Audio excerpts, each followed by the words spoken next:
So we're about to meet with Lightspeed Venture Partners, one of the top venture capital firms in the world. They are a $30 billion fund. They've invested in companies like Snapchat, Affirm, and Grubhub. But here's the thing. I'm not actually trying to raise capital for my startup right now. So it begs the question, why are we meeting with them?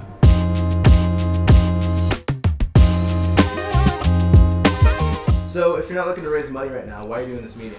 So I raised $5 million for Stan 2 years ago now from Forerunner Ventures, one of the other top VC firms. And we're super lucky right now that we're actually almost profitable as a business.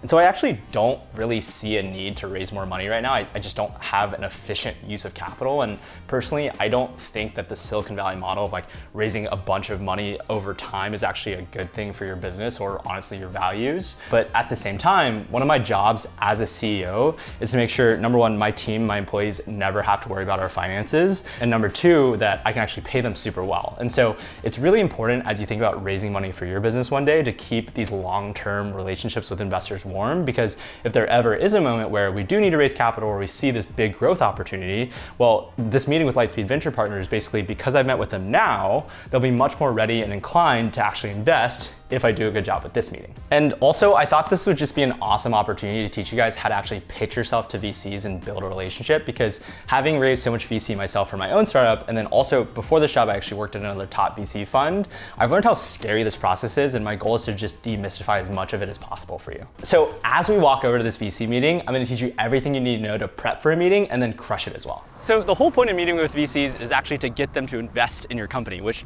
sounds pretty obvious, but in reality is actually really hard to do, because when you think about a lot of entrepreneurs and founders, they're so desperately looking to get investment and get cash for the business, understandably. But when you put yourself in the shoes of an investor, if someone's coming to you and they're like really desperate for money or just they don't have a working business yet, you're probably not going to want to fund them. And so the key thing to really showcase in these meetings is how you're coming from a position of strength where you actually, for example, have really strong metrics. So for us as a software business, what we'll be doing is talking about our metrics in terms of revenue growth or customer retention or how many people we're serving to showcase that we have a real business on our hands. Because when you think about what a VC actually looks for when investing in a business, it's a couple different attributes. Number one is this going to be a billion-dollar company, right? Is the market that they're in sufficiently large enough to actually invest in where you can actually create a massive exit for your portfolio?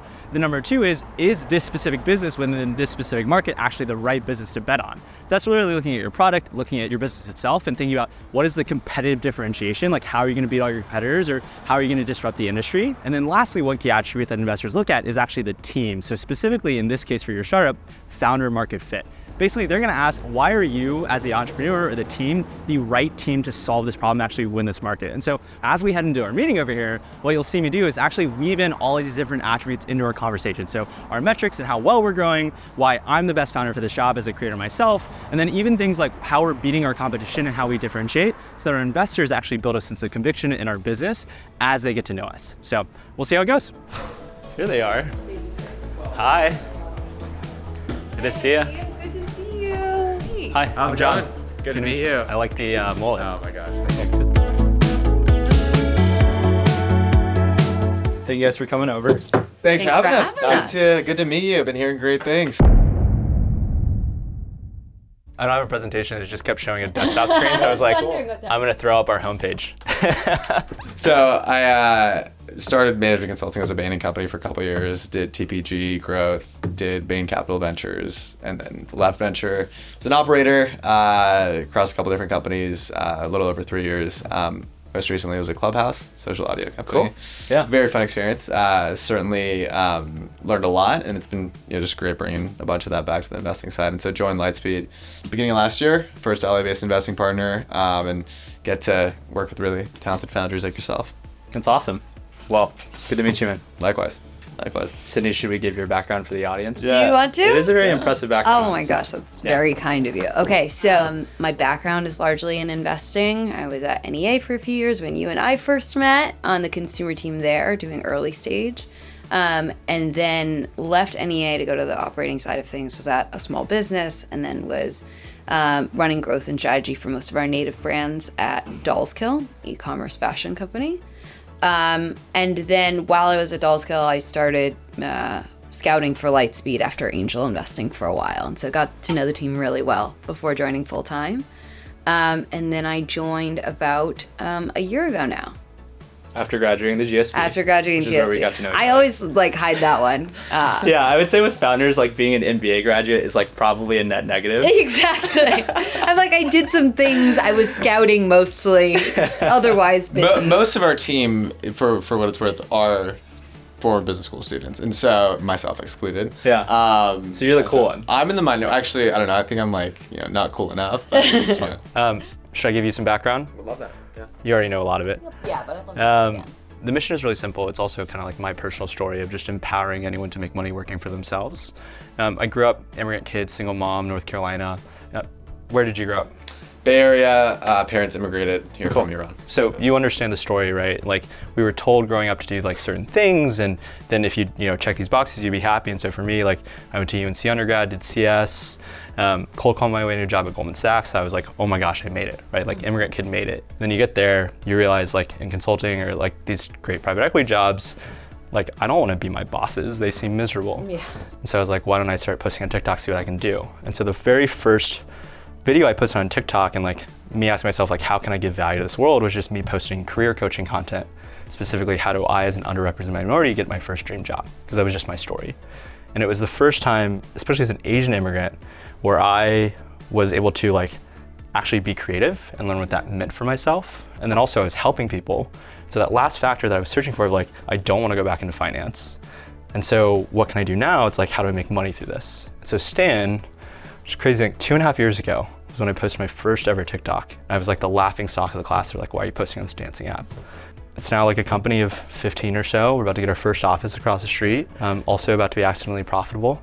So it's been a really wonderful Happy journey. accidents. Yeah, That's great. semi-accidental. I'm sure some of that's intentional. Yeah, we've worked pretty hard for it. I would love to dive into understanding the creator behavior, things like retention, how much, time do they spend on the platform? Like what are the behaviors you see that really stick out? We can take a look at our like daily analytics chart. Lovely. These are just this is literally today's. So just in terms of looking at the business today, we have a 14-day free trial model. We have 6,000 people, we've grown 40%, 35% month over month. Up from it, last month was also a 35% month over month. This is us. We'll cross 5 million ARR tomorrow or Friday. These are just a bunch of high-level metrics here. We have a 65% trial to activation conversion, so 65% of these people will convert, which we're very proud of. I think we can maybe get that up to like high 60s, but there's like a law of physics here. Month one retention is where we see the largest drop-off. It's like any business in this space. You should think of it B2B to kind of B to SMB, but a little bit more C than B. I'm sure retention curves at Beehive look similar. The good news there is it's pretty much flat. Okay. The curves after a while. I'd love to dive in at some point into understanding what the retention looks like out on a cohorted level. I think we have that somewhere. Oh, nice. So this is our old curves from August 2022. Because we've been growing so fast, we truly have not done anything from like a month one perspective. I've been shocked that it's actually not gone lower, just in terms of how much more scale we're putting through the funnel. It's a huge like area of opportunity for the business because if you think about it, when we focus on retention, that's just our core growth flywheel. Yeah. So when you have so much to optimize still, like the more people we keep on the platform and make successful, actually the more growth we have. Yeah, totally. I think those super clients are probably the most important, getting those people who are going to stay for a really long time. And when you put on more products, they're going to have like a higher attach rate. So that would be an interesting thing for us to work on together and thinking about optimizing that long-term retention. My co-founder is the best part of this business. Oh. Very, very lucky co-founder marriage. We are the perfect complement. We actually met during COVID. We Zoom dated. A mutual customer of ours actually introduced us. He was like, John, you're this visionary storyteller. You're basically building like a front end. He was basically building a Patreon comp at the time. So it was like front end meets back end. He is the definition of like a killer executor. Russian, like we joke that I taught him how to have emotions. Like he just gets it done, but I think we have very similar core values, which is why we work so well. So around work ethic, integrity, like kindness and caring for people. So he is also a fellow immigrant, former consultant, former self-taught software engineer, who then got a job at eBay through that. And so we lead the team. His team is in Toronto. So the entire engineering team, we've got 5 folks as of yesterday. And then the team on my end is mostly former creator economy company folks who are mostly focused on content and creator success. So it's a small team, very lean. So how are you thinking about kind of future fundraising? What's on your mind? I will not take money from someone unless two things. One, I can at least 10x the capital. It's just like an ego thing. Like I just like refuse to lose people money. So I need to have like very clear vision into like $1 billion plus outcome. And then two, until I have a good reason to spend that money. Like if you guys were to give me money right now, I truly, like it would just collect 0.2% interest in our bank account. And so that's where the struggle is. And so until we get conviction around, maybe it's something AI related and investing there around data network effects, we haven't checked those boxes. It would just be raising for the sake of raising, and I'm not going to do that. Totally. What about the tax products, business support products, things like that? My co-founder is a killer. Okay. Like he's going to execute that. His dream is to build $1 billion plus outcome with an engineering team less than 10. We're already shipping tax product. We built all of like MailChimp over the last 2 months. So we don't really see the need for it from a product perspective on like the obvious features at least. Okay. Well, happy to keep the conversation going. I think like you said, with AI and new ways to think about customer acquisition, I think there are ways we could come up with spending $10 million, but I think you're being really smart about it. So we're happy to like be here as resources and partners as you. We should just spend more time together. I think it'd be fun. Obviously, we do a bunch of stuff here in LA, so always happy to jam on product or metrics or go to market anything. But yeah, Just have an open window when we eventually, if we do raise, point of this meeting. So exactly, makes it love that. easier. Great. Love that. Cool. Cool. Walk you guys out. Yeah. All right, Sydney, you've heard about the story. Would you invest in Stan?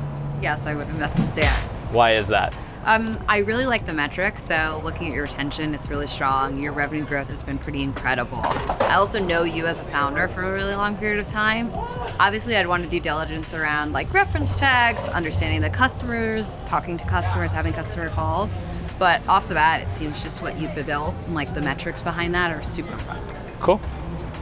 Faraz, we just met, but would you invest in Stan? I want to invest in you.